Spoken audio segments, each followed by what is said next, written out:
Le 15 octobre 1990, une équipe entière de football junior, les 11 garçons des Faucons de Valbrume, ainsi que leur entraîneur, ont disparu sans laisser de traces après le match le plus important de leur vie. Pendant 28 longues années, cette affaire est restée un mystère absolu, une blessure ouverte au cœur d'une petite ville industrielle française, anéantie par le chagrin. Jusqu'à ce qu'en 2018, une découverte totalement inattendue dans une cave abandonnée, change radicalement le cours de l'histoire. Un simple ballon de football, celui de leur dernier match, a tout fait basculer. Comment est-il possible que la vérité soit restée enfouie si longtemps, si près de tous? Avant de vous révéler comment ce ballon a permis de démasquer une conspiration inimaginable, écrivez en commentaire de quelle ville vous nous regardez et abonnez-vous à la chaîne. Croyez-moi, vous ne voudrez pas manquer la chaîne d'événements que cette découverte a déclenchée. Ce jour-là, Valbrume était en fête. La petite ville, dont l'avenir s'assombrissait avec le déclin de son aciérie, avait trouvé une raison de vibrer. Ses enfants, les Faucons, venaient de remporter la demi-finale du championnat régional. Un exploit historique. Dans les rues, on entendait les klaxons, les rires et les promesses d'une finale victorieuse. C'était une parenthèse de joie pure, un moment de fierté collective qui unissait toutes les familles, des ouvriers de l'usine aux notables de la mairie. Personne ne pouvait imaginer que cette euphorie était sur le point de se transformer en un cauchemar sans fin. L'air était vif, sentait l'automne et l'espoir. Pour la dernière fois, la ville de Valbrume se sentait unie par le bonheur, ignorant que dans quelques heures, elle serait à jamais unie par la tragédie et la suspicion. Les protagonistes de cette histoire étaient 11 garçons, âgés de 10 à 12 ans. Il y avait Léo, le capitaine, un leader né avec un sourire qui pouvait illuminer le terrain le plus boueux. Il y avait Julien, le buteur prodige, dont la frappe puissante était la fierté de son père, ouvrier à l'aciérie. Et Thomas, le gardien timide, qui se transformait en un mur infranchissable devant les cages. Pour eux, le football était plus qu'un sport. C'était leur exutoire, leur promesse d'un avenir meilleur, loin de la grisaille de l'usine. Le terrain était leur royaume et l'équipe, entraînée par Antoine Dubois, un homme respecté de tous, était leur seconde famille. Ils ne rêvaient que d'une chose, soulever la coupe. Leur disparition n'a pas seulement volé 11 enfants, elle a anéanti toute une génération d'espoir pour Valbrume. Après les célébrations sur le terrain, l'équipe est montée dans le minibus de l'entraîneur, Antoine Dubois. Les parents, encore euphoriques, leur ont fait de grands signes de la main, promettant de fêter ça tous ensemble le lendemain. Le bus s'est éloigné sur la route qui serpentait hors de la ville, ses feux arrière disparaissant dans le crépuscule. Ce fut la dernière fois que quelqu'un les vit. Les heures passèrent. L'inquiétude monta, remplaçant l'excitation. Les premiers appels téléphoniques, d'abord anxieux, puis paniqués. Les recherches commencèrent à l'aube, désorganisées et désespérées. Le minibus fut retrouvé quelques jours plus tard, sur une route forestière isolée à 50 km de là. Il était vide, les clés étaient sur le contact. Les sacs de sport étaient encore à l'intérieur. Mais il n'y avait aucune trace des 12 passagers. Aucune trace de lutte, rien. Juste un silence assourdissant. L'agonie des familles a commencé ce jour-là, une torture psychologique qui allait durer près de 3 décennies. La perte ambiguë, ce deuil impossible où l'on ne sait pas si l'on doit pleurer un mort ou espérer un retour, a rongé chaque foyer. Chaque sonnette, chaque appel téléphonique était à la fois une source d'espoir insoutenable et de terreur. Les parents erraient dans les chambres de leurs enfants, intacts, comme des sanctuaires figés dans le temps. Ils se réunissaient, s'accrochant les uns aux autres, puis se déchiraient, brisés par la douleur et les soupçons naissants. Certains s'enfermaient dans le silence, d'autres criaient leur colère, contre l'inefficacité des autorités. La communauté autrefois si soudée par la fierté, était maintenant fracturée par une question unique et obsédante qui tournait en boucle dans tous les esprits, où sont nos enfants? L'enquête initiale fut un échec cuisant. La gendarmerie locale, habituée à des délits mineurs, fut immédiatement dépassée par l'ampleur et l'étrangeté de l'affaire. Les premières 48 heures, si cruciales, furent une succession d'erreurs et d'occasions manquées. La scène de la découverte du minibus ne fut pas correctement sécurisée, contaminant de potentielles preuves. Sans demande de rançon, la piste de l'enlèvement crapuleux fut rapidement écartée. On explora la thèse de la fugue collective, une idée absurde qui ne fit qu'ajouter l'insulte à la douleur des parents. Faute de pistes, de témoins ou de preuves matérielles, l'enquête s'est enlisée. La forêt dense et les usines désaffectées qui entouraient Valbrume devinrent le théâtre de toutes les peurs, des symboles menaçants d'un mystère qui semblait vouloir garder ses secrets pour l'éternité. Les années qui suivirent furent un long tunnel de silence et de fausses pistes.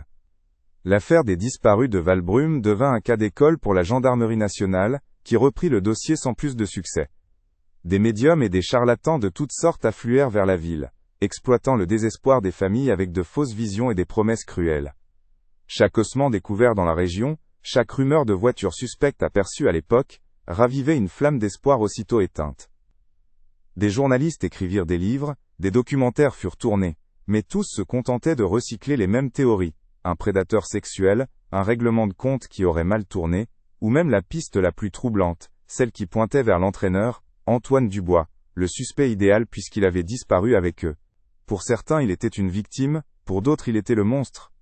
Pour les familles le temps ne guérissait rien, au contraire il creusait le vide. Les anniversaires des garçons étaient des jours de supplice, des rappels silencieux de vie qui n'avaient pas été vécus.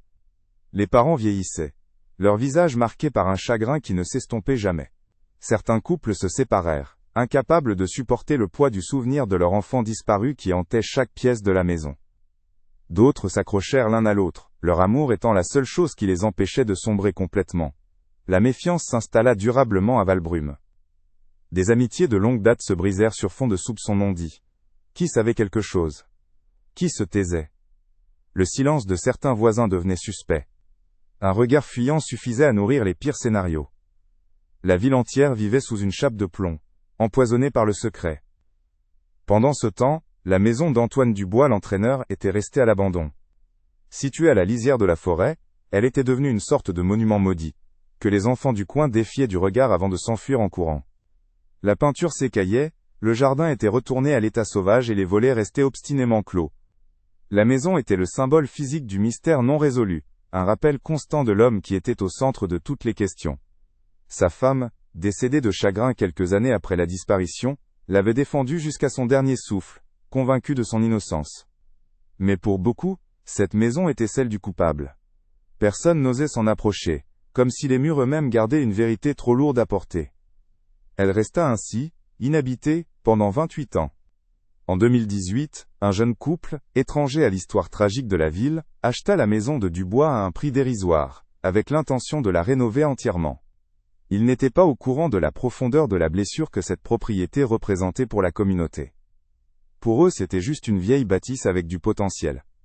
Ils engagèrent des ouvriers pour commencer les travaux, en commençant par le plus urgent. Assécher la cave, qui était inondée depuis des années à cause d'une canalisation rompue. C'est là, dans la boue et l'humidité, qu'un ouvrier sentit son pied buter contre quelque chose de dur et de métallique. Il dégagea l'objet et remonta à la surface une vieille malle en fer, rouillée mais solidement scellée avec de la cire. Un objet qui n'aurait jamais dû être découvert.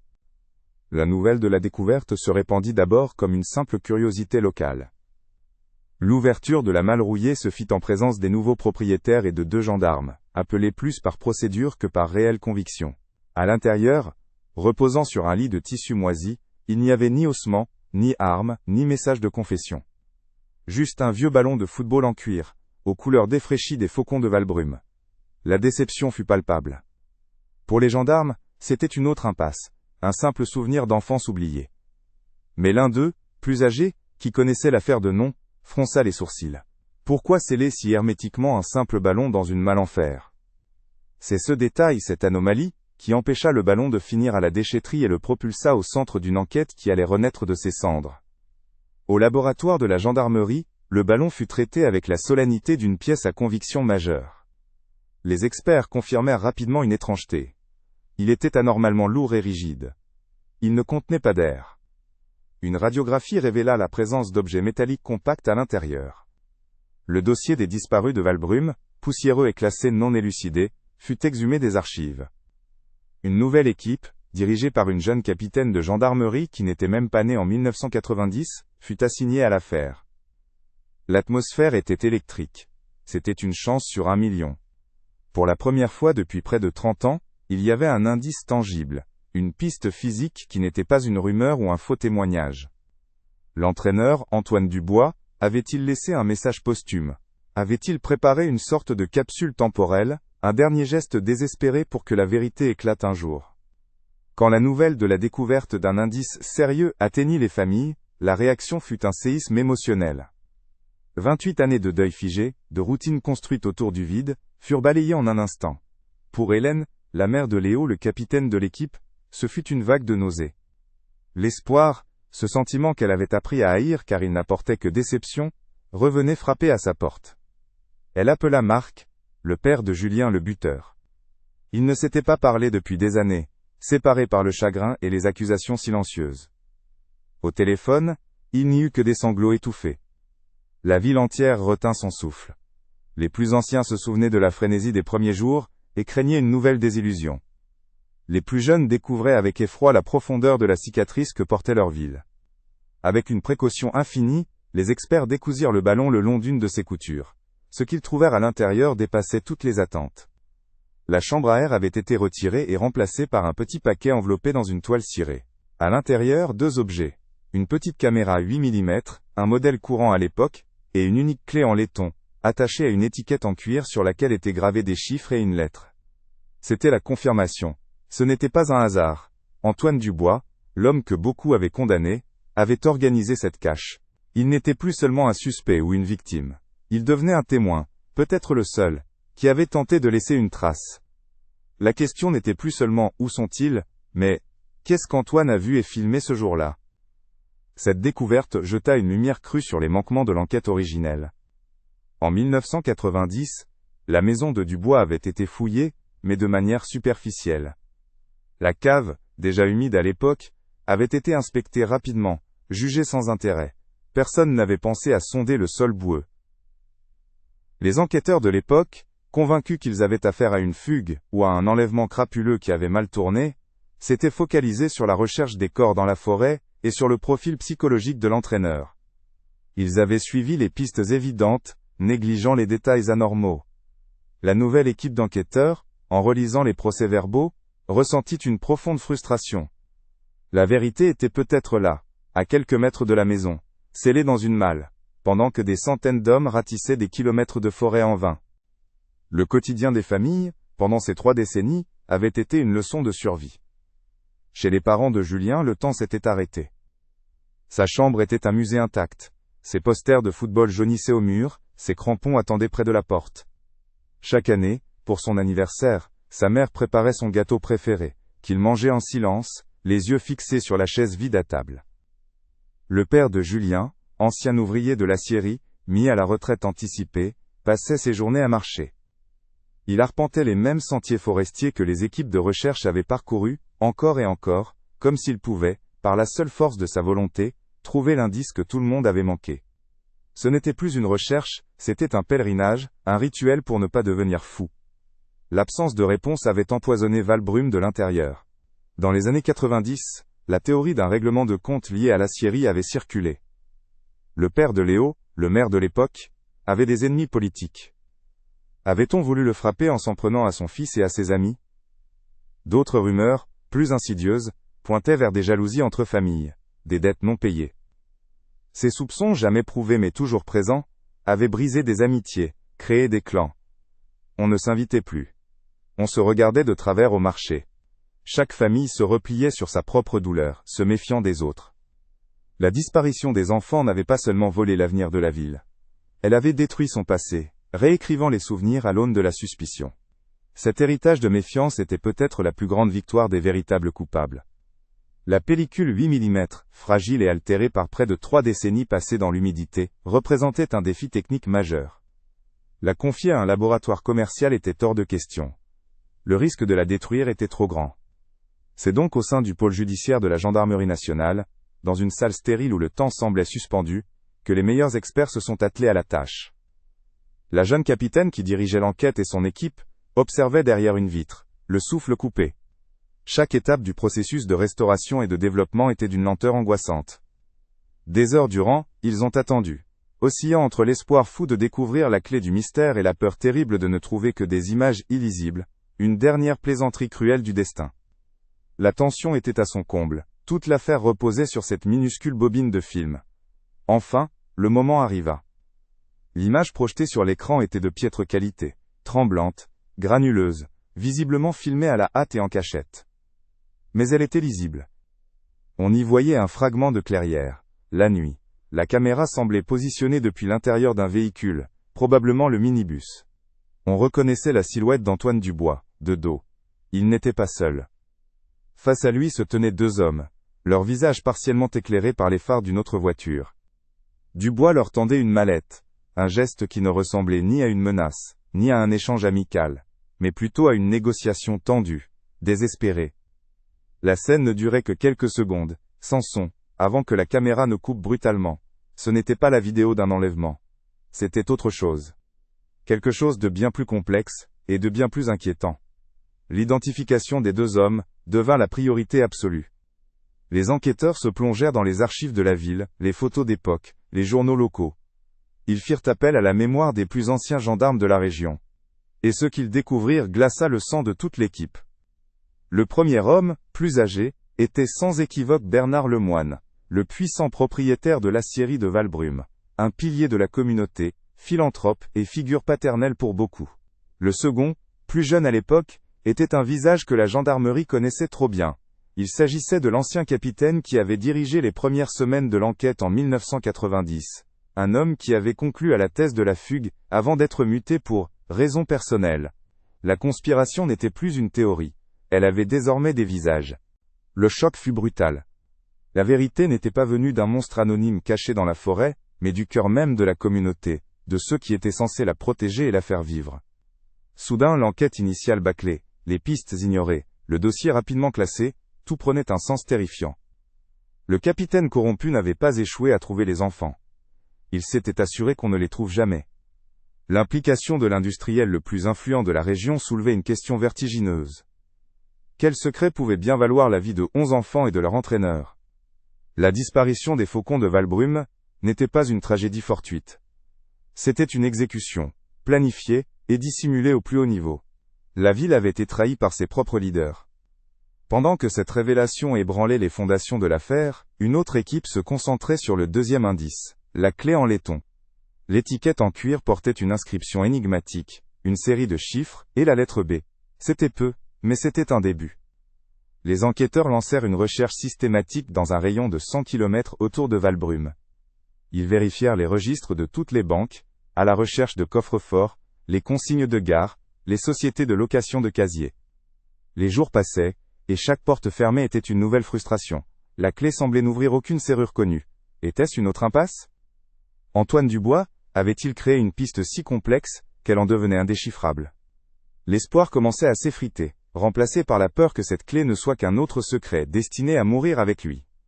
La percée eut lieu de manière presque banale. Un jeune gendarme, en consultant les archives d'une petite banque mutualiste dans une ville voisine, remarqua une anomalie. Un coffre, correspondant à la série de chiffres, avait été loué sous un nom d'emprunt évident, quelques jours seulement avant la disparition. La location avait été payée en liquide, pour 30 ans d'avance. Le contrat était signé d'une écriture qu'une analyse graphologique rapide permit d'attribuer à Antoine Dubois. La banque, après des procédures légales accélérées, autorisa l'ouverture. La capitaine, accompagnée de 2 de ses hommes, se rendit sur place. Le trajet se fit dans un silence total. Chacun savait que ce qu'ils allaient trouver dans ce coffre pouvait soit résoudre définitivement l'affaire, soit les plonger dans un mystère encore plus profond. Devant le mur de coffre en acier, le cœur battant, la capitaine inséra la vieille clé en laiton dans la serrure. Elle tourna avec un déclic net et sec, un son qui résonna dans la salle comme un coup de tonnerre. La porte du coffre s'ouvrit, révélant son contenu. Il n'y avait pas d'argent, pas d'armes. Juste une épaisse liasse de documents, maintenue par un élastique jauni, et une seule enveloppe sur laquelle était écrit un nom, celui de Hélène, la mère de Léo, le capitaine de l'équipe. Antoine Dubois n'avait pas seulement laissé des preuves, il avait laissé un témoignage, un message personnel destiné à l'une des victimes de sa propre tragédie. L'enquête venait de basculer dans une nouvelle dimension, plus intime et encore plus douloureuse. La vérité n'était plus seulement une question de justice, mais aussi de mémoire et de deuil. La capitaine de gendarmerie tenait l'enveloppe entre ses doigts gantés. Le nom, Hélène, y était tracé d'une main qui avait dû trembler. C'était l'élément le plus personnel, le plus humain de tout ce dossier. Face à un tel objet, la procédure standard semblait froide et inadéquate. Elle prit une décision qui allait à l'encontre du règlement, mais qui répondait à une exigence morale. Elle allait remettre cette lettre en main propre. Elle ne pouvait pas laisser un simple agent notifier à une mère qu'un message de l'homme qui avait disparu avec son fils l'attendait depuis 28 ans dans un coffre-fort. C'était un fardeau qu'elle se devait de porter elle-même. Car cette enveloppe ne contenait pas seulement des mots. Elle contenait potentiellement la fin d'un cauchemar ou le début d'une douleur encore plus insoutenable.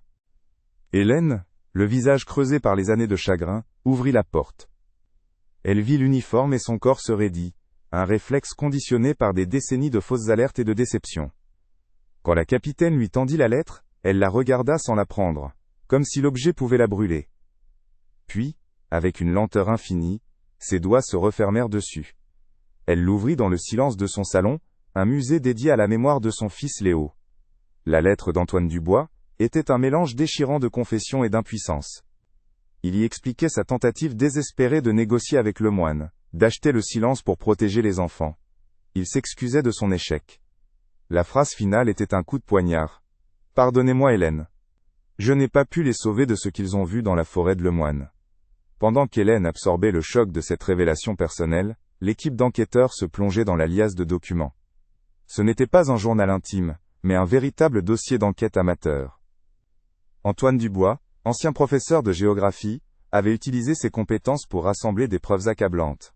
Il y avait des relevés cadastraux d'une parcelle spécifique de la forêt appartenant à l'aciérie, la parcelle 73B. Des photocopies d'articles scientifiques sur la toxicité de certains métaux lourds. Et surtout, des échantillons de terre et de feuilles, soigneusement étiquetés, accompagnés de résultats d'analyse d'un laboratoire indépendant, datant des semaines précédant la disparition.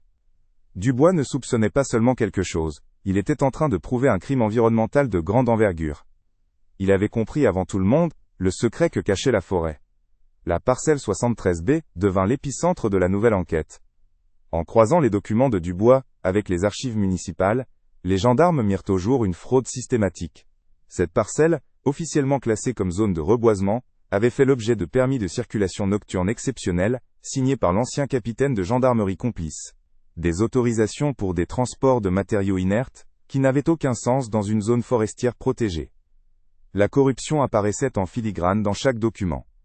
Le moine avait acheté le silence et la coopération des autorités locales pour transformer ce coin de nature en une décharge clandestine. La disparition des enfants n'était plus un mystère, mais la conséquence logique et terrifiante de la découverte de ce secret par les mauvaises personnes, au mauvais moment. Le motif, jusque-là insaisissable, devenait d'une clarté effroyable. L'aciérie de Valbrume, fleuron de la région, était en réalité au bord de la faillite. Les analyses de Dubois prouvaient que l'entreprise se débarrassait illégalement de ses déchets les plus toxiques, pour éviter des coûts de traitement, qui l'auraient acculé à la fermeture. L'équation était simple et monstrueuse. Ce soir-là, après leur victoire, les enfants, euphoriques, avaient dû s'aventurer un peu plus loin dans la forêt pour fêter leur exploit. Ils étaient tombés sur les camions de Lemoine en pleine opération de déversement. Ils étaient devenus des témoins, 12 témoins. Et dans l'esprit de Bernard Lemoine, le coût de leur silence était bien moins élevé que celui de la vérité. La vie de 11 enfants et de leur entraîneur valait moins qu'un bilan comptable. Cette révélation changea radicalement la perception de la tragédie. Le mal n'avait pas été l'œuvre d'un prédateur isolé, d'un fou ou d'un accident. Il était né de la cupidité, de la lâcheté et de la corruption institutionnalisée. Bernard Lemoine n'était pas un monstre surgi de l'ombre, il était le patriarche de la ville, l'homme qui remettait des médailles, finançait les clubs de sport, serrait les mains des parents lors des kermesses. Il avait souri aux enfants qu'il allait faire exécuter. Cette trahison absolue était peut-être encore plus difficile à accepter que le crime lui-même. La ville n'avait pas été attaquée par une force extérieure. Elle avait été dévorée de l'intérieur par l'un des siens. Celui-là même qui prétendait la faire vivre et la protéger. Avec le motif établi, les coupables identifiés et la complicité prouvée, il ne restait plus qu'une dernière étape, la plus terrible de toutes. Il fallait retrouver les corps. La lettre de Dubois, les cartes et les documents pointaient tous vers un seul et même endroit, la parcelle 73B. La capitaine de gendarmerie obtint un mandat de perquisition et d'excavation.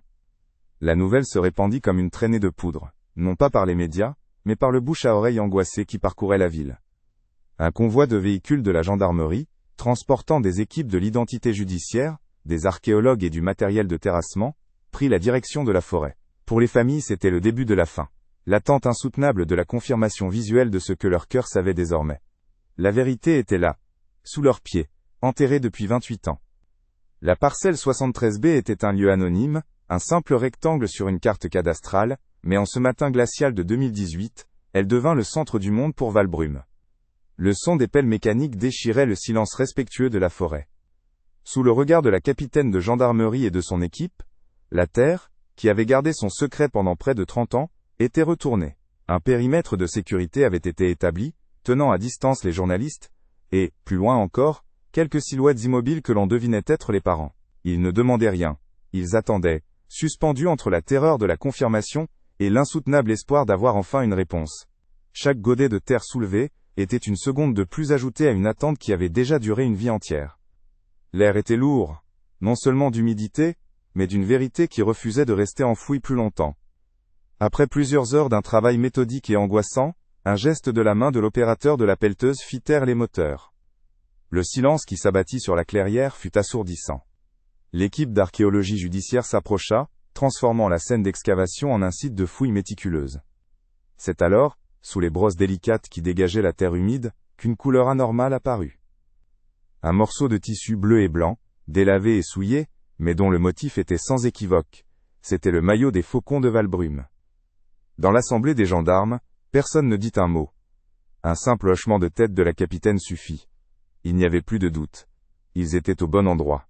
La longue et douloureuse quête d'une trace, d'un indice, venait de prendre fin. Commençait alors la tâche encore plus terrible de rendre leur nom et leur dignité aux victimes. Au même instant, 2 opérations simultanées étaient lancées dans la ville. Chez Bernard Lemoine, l'industriel octogénaire, l'arrestation se fit dans un calme glacial. L'homme, qui avait bâti sa fortune sur un cimetière, ne montra aucune surprise, son visage aussi dur et impénétrable que l'acier qu'il produisait autrefois. Mais à quelques kilomètres de là, chez Michel Vasseur, l'ancien capitaine de gendarmerie, les digues cédèrent. Confronté à la photo extraite du film 8 mm et aux documents du coffre, le retraité s'effondra en larmes. La confession fut un flot ininterrompu, un poison qu'il recrachait après l'avoir gardé en lui pendant 28 ans. Il raconta tout, non seulement le pacte de silence avec le moine, mais aussi son rôle actif dans la tragédie, son implication directe dans ce qui s'était réellement passé cette nuit d'octobre, 1990. Le récit de Vasseur, corroboré par les preuves, dessinait une chronologie de l'horreur. Après leur match, les enfants, pleins de vie, avaient convaincu leur entraîneur de faire un détour par la forêt pour une expédition secrète, un jeu d'enfants. C'est là qu'ils étaient tombés sur la scène, des camions, des hommes en combinaison et des fûts déversés dans une fosse béante. Antoine Dubois avait immédiatement compris le danger. Il avait caché les enfants dans le minibus et était allé à la rencontre de Lemoine, présent sur les lieux. La caméra 8 mm, qu'il gardait pour filmer les matchs, était son unique arme. Il avait filmé la scène en cachette avant de tenter l'impossible. Négocier la vie de ses joueurs contre son silence, bluffant en affirmant avoir déjà envoyé des copies des preuves en lieu sûr. Un pari désespéré pour sauver 12 innocents. Mais Bernard Lemoine, face à la ruine de son empire et à la perspective de la prison, n'était pas un homme qui prenait des risques. La confession de Vasseur fut glaçante sur ce point. C'est lui, le gendarme, arrivé sur les lieux après un appel paniqué de Lemoine, qui avait scellé le destin de l'équipe. Il avait convaincu l'industriel qu'il n'y avait pas d'autre solution. Que des témoins, surtout des enfants, étaient incontrôlables. La décision fut prise froidement, sans hésitation. Ce n'était pas un crime de rage, mais un calcul de profits et pertes. Les enfants et leur entraîneur, devenus un passif trop important dans le bilan de l'aciérie, furent conduits dans une autre partie de la parcelle.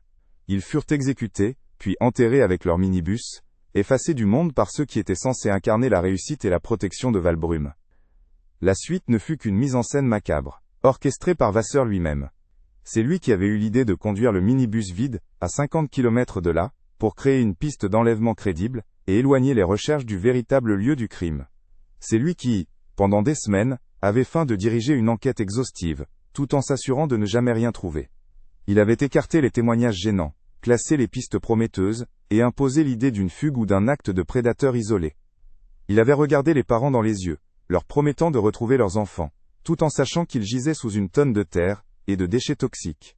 Un secret partagé avec Lemoine, cimenté par l'argent et la peur, qui avait tenu pendant près de 3 décennies.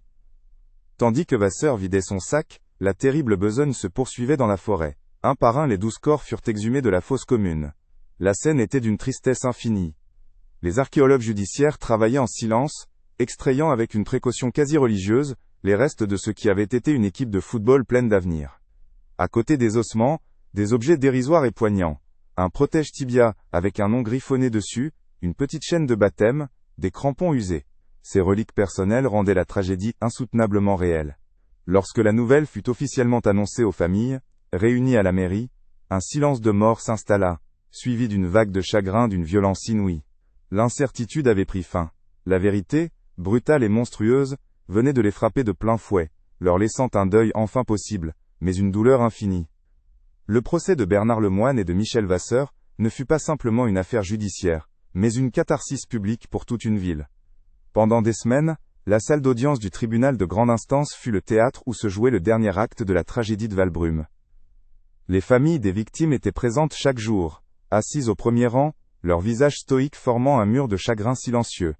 Lemoine, fidèle à son personnage, resta impénétrable, niant les faits avec une arrogance glaciale. Vasseur, à l'inverse, était un homme brisé, pleurant silencieusement pendant les témoignages, son corps voûté sous le poids de sa trahison. La France entière suivait l'affaire, mais pour les habitants de Valbrume, ce procès était une nécessité vitale, le seul moyen de regarder leur propre histoire en face, et de commencer, peut-être, à en tourner la page. Quand le verdict tomba, réclusion criminelle à perpétuité pour les deux hommes, sans possibilité de libération conditionnelle avant 30 ans, un silence profond et lourd s'installa dans la salle. Il n'y eut ni cri de joie, ni applaudissements. Juste le son étouffé des sanglots de mères et de pères, qui laissaient enfin échapper une tension accumulée sur une vie entière. Hélène serrait contre elle la lettre d'Antoine, son talisman de vérité.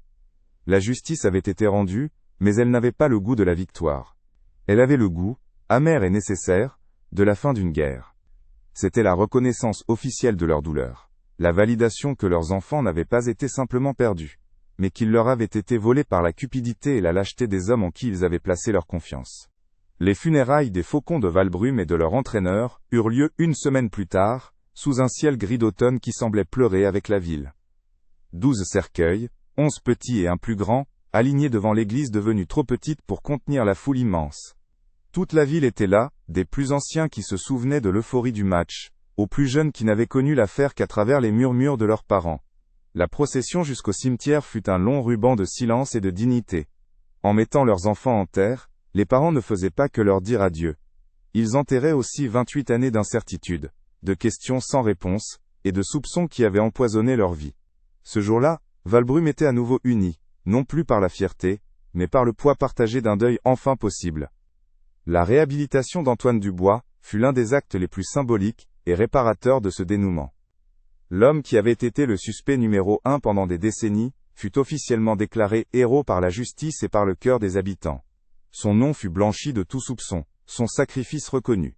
La ville de Valbrume, dans un geste unanime, décida de renommer le stade municipal.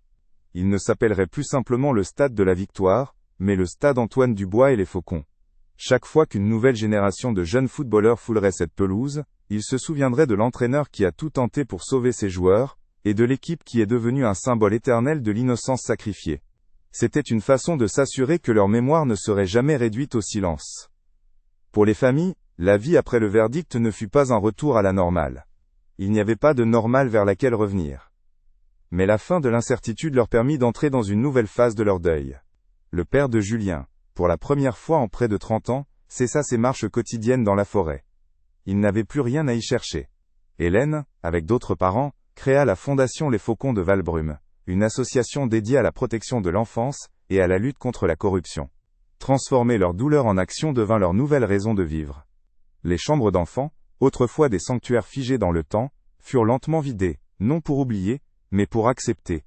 Le vide était toujours là, immense, mais il n'était plus une question angoissante. C'était une absence, douloureuse, mais définie. Valbrume ne redevint jamais la ville insouciante d'avant 1990. La tragédie est devenue une partie de son identité, une cicatrice visible que l'on montre aux nouveaux arrivants pour leur expliquer pourquoi les regards sont parfois lourds, et les silences chargés de sens.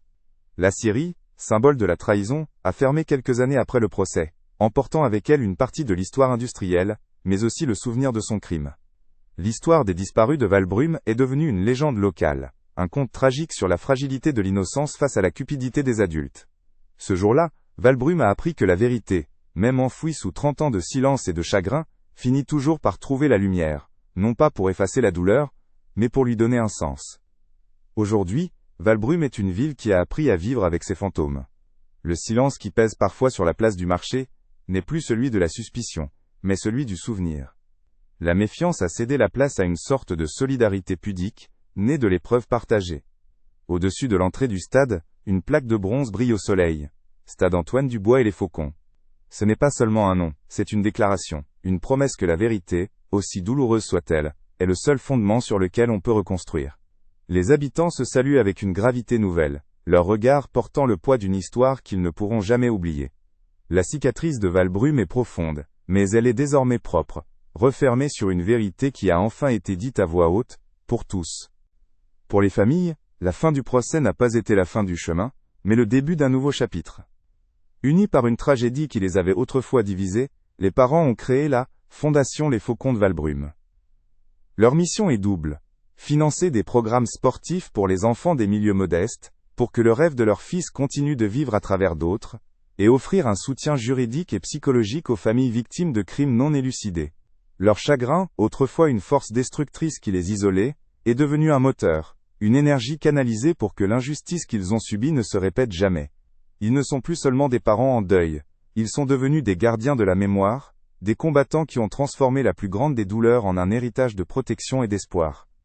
L'affaire des disparus de Valbrume est devenue un cas d'école, non seulement sur les défaillances d'une enquête, mais aussi sur la nature insidieuse du mal.